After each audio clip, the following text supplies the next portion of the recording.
Hello! So we are going to talk about EFT tapping today. So if you've joined, you're obviously interested or want to know a little bit more about tapping. So this is going right to the basics. If you have never tried tapping before, if you're curious, or maybe you've done tapping loads of times and you just love seeing my face. Anyway, we are here now. And I'm really excited to share the magic of tapping with you because it has truly changed my life. I've healed so many things with tapping, and I'm going to get to that in a minute.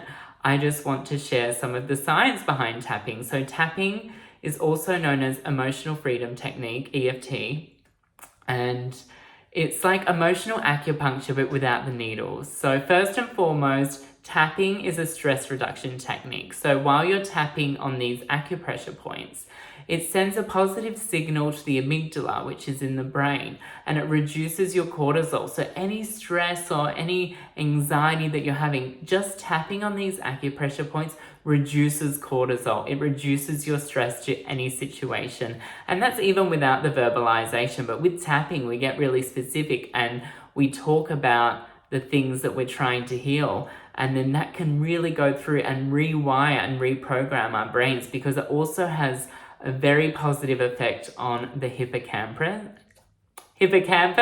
and that is your memory center. So your memory center, you can really get specific and go in and really clear out old limiting things, which is just so powerful and it's so transformative. So when we are tapping, we generally like to tap on the negative emotions first, which a lot of people think, oh, I don't want to manifest negativity in my life. But the reality is your brain is going, it is talking about it anyway, and it's already there. So verbalizing how you're actually feeling and being real as fuck with yourself, it actually is so healing, because even just sometimes saying how you're feeling, if you're feeling anxious or if you're feeling scared, that's releasing energy, that's clearing that stuff. Whereas if you're just going to put the positive stuff in, it's just not going to really. You got to clean the drain before you put new water in. Does that make sense? So it's truly a transformative technique, and it's the best part about it. Once you learn how to do it, you can literally do it anyway. You can do it on the go, and you can just, tap here while you're driving or going for a walk, listen to one, and you can, tap. And you can do it on the go. And once you get the hang of it, you can do it yourself. And a lot of people think, oh, you can learn and do it yourself, which you obviously can. But sometimes if it's something really specific, I do recommend working with a practitioner one-to-one, because it's kind of like going to the gym and you can do your own workout, but you're going to push yourself harder if you have a PT. So if there's something that you really just want to eliminate, I do recommend booking a session. But you can also do so much with just videos and doing your own tappings. It can still be so powerful. So I'm going to share with you some of the things that I have healed myself with EFT tapping. So my first ever tapping session was in 2019. And the first thing I healed was, I used to feel really nervous and anxious. I've been a hairdresser for a really long time. And at the point when I started tapping, I think it was 9 years or something.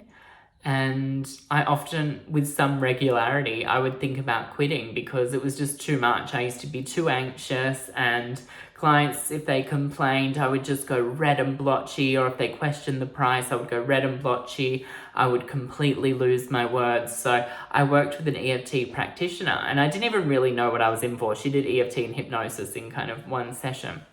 And she did the EFT first.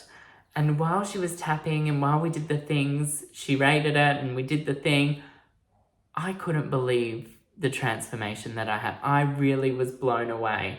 And it was something for me, I only ever had to really tap on that once, and I went into the salon a completely different person. And to this day, I have still never gone red and blotchy or lost my words in front of a client. I went back in there with complete confidence, with complete authority in myself. And I was like, whoa, okay, we are onto something here. Like, this really works for me, because I've done so many different healing things before I tried EFT, and nothing really worked that quickly for me. It's more of a come 100 times before you get results kind of situation. Whereas EFT, I feel like the results are pretty immediate. I think sometimes you need to come back to them and rehash them out a little bit. But other than that, you get pretty quick results. And for some people, it's more long lasting than others, but it genuinely can have a massive impact, even just one session. So it was truly amazing. So then I started tapping quite regularly and seeing, no, what else can I tap on? I was doing my own and doing YouTube, and then I decided to take it to the next level and get qualified in it, because I was like, this is changing my life. And I was just enjoying so much. I was telling everyone about it, couldn't shut up. And clearly I was passionate. So EFT, you can have like some emotional side effects, or physical. So while you're tapping, you can yawn, you can burp, you can maybe shed a few tears. You can have an energetic response physically or emotionally. And even up to like 12 hours or something after a session, things might come up.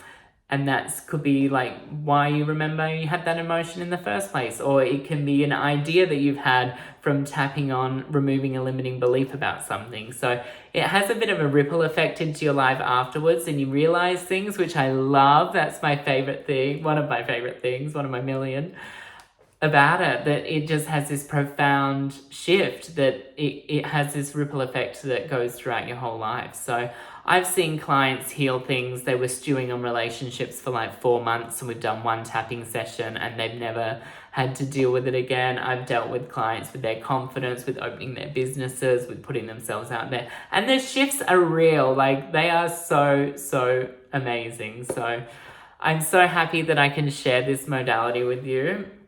I'm just going to teach you the points. We're going to do a little demo as well. So we'll do a demo on confidence. So you get a taste of what it's like to tap as well. So we have the top of the head point here. And then we have the eyebrows. And then we have the temples here. And then we have under the cheekbones. So you can use one hand if that feels more comfortable, or if you're only able to reach underneath your head, that's fine as well. Whatever you can reach, you really can't actually get it wrong. So then we have under the nose. If you have long nails, it's good to do it this way rather than that way. I do it that way as well. So then we have under the lip. And then we have the collarbone point here. And then we have under the armpit, where your bra line would be. And then we have the wrist together. Oh, and I forgot to mention, so we have the side of the hand point as well. So we do that when we set up a session. So usually we start on the side of the hand, and we'll just tune into the issue. So we'll say, even though I have this issue, I love and accept and forgive myself. Even though, and then we'll usually go into it like that and kind of paint the picture where the session's going to go as well. So I hope you enjoyed today's tapping on confidence. It's going to blow your mind, and you'll be swinging open the doors, loving life. I can guarantee it. It's such a powerful modality, and I'm so happy that you're here. I can be confident. When I was a girl, mama said to be, you can be confident. Stand up for your rights, stand up and fight. I can be confident, confident, confident. I can be confident. Sorry about that. I'm not that sorry. It was kind of funny. You know what I'm saying? So we're doing a tapping today on confidence, and I'm really excited because this is my favorite thing to tap on, to be honest, because anytime any self-doubt creeps up, first thing I'm doing is tapping on it and removing the limiting belief that is holding me back. So come back to this tapping as much as you need, because we just want to be confident and just putting ourselves out there. Well, I do, and you probably do because you're in my community, or maybe you're just like a little bit shy, which is okay. I'm really excited though. So today we are tapping on that. When you're ready, have a big drink of water, and we're just going to get straight into it. Starting on the side of the hand and just repeating after me. I don't feel very confident right now. I don't know what it is. I don't know what's going on.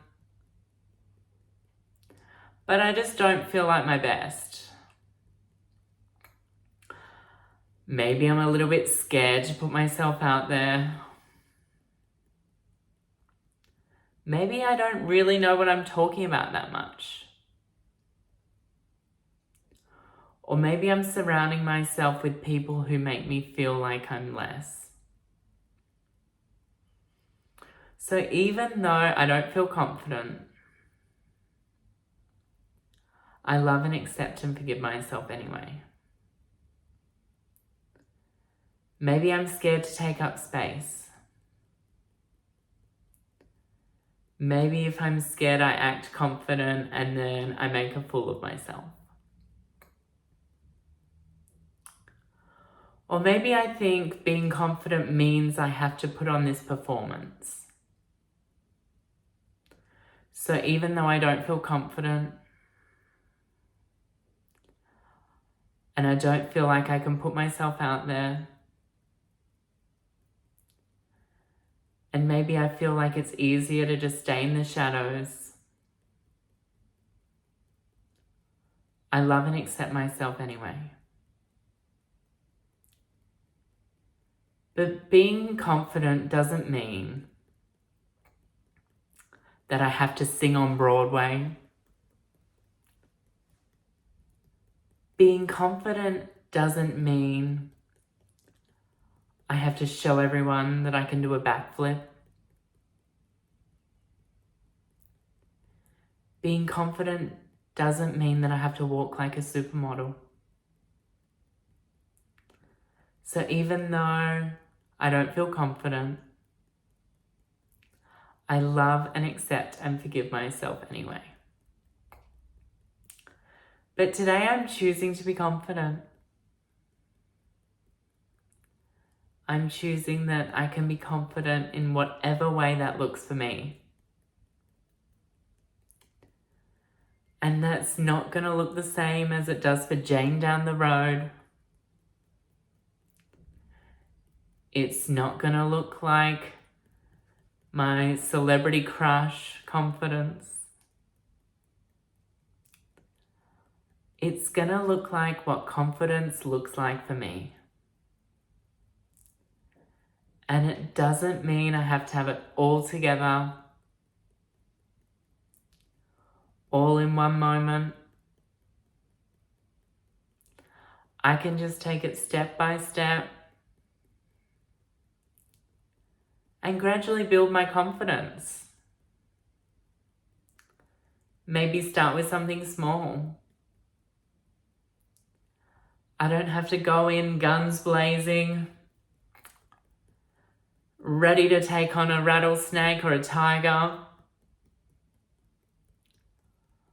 I can just take small steps towards my confidence. Maybe confidence looks like trusting myself more. Maybe it looks like believing in myself more. Or maybe it looks like just showing up as who I am.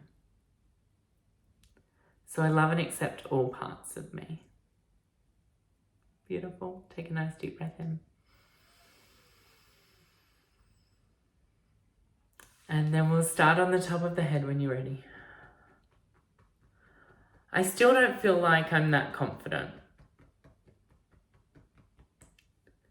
Maybe it's because I'm always on Instagram or my social media platform of choice and comparing myself to every Tom, Dick, Harry, George, or whoever. So maybe I need a break from that. Maybe I need a break from comparing myself to other people. Or maybe I need to stop surrounding myself with people who bring me down. Or people who just tell me that I can't do it. But I'm choosing to believe in myself. And I'm choosing today to have my own back. And to say, hey, we can do it. Or I can do it. Or at the very worst, I can figure it out. I can fuck around and find out until I get it. I don't have to just have this insane confidence overnight. So maybe it's time for me to define what's confident for me. And just start building on it slowly but surely. So that in a year's time, I can look back at myself and think, fuck, I've gone really far. I'm doing the damn thing. So I'll take small but slow steps. Or maybe I'm someone that likes to take massive jumps. But I'm going to honor what's right for me. I'm going to listen to my intuition and trust myself that I am that bitch. And my confidence is growing every day. I am flourishing. I believe in myself. And my confidence grows as I grow. And every day in every way I become more confident. And I just have to remind myself that I can do it. And I believe in myself. And I at least have the confidence to try. Beautiful, take a deep breath in. And releasing. I'm hoping you're feeling more confident. Have a nice big drink of water. Maybe journal. Figure out what confidence is to you and start working towards it, because you can be so confident, because I believe in you and you just need to believe in yourself, and you are halfway there. You just need to take those small little steps and just build your confidence day by day, and you can do it because I know you can. And I love you.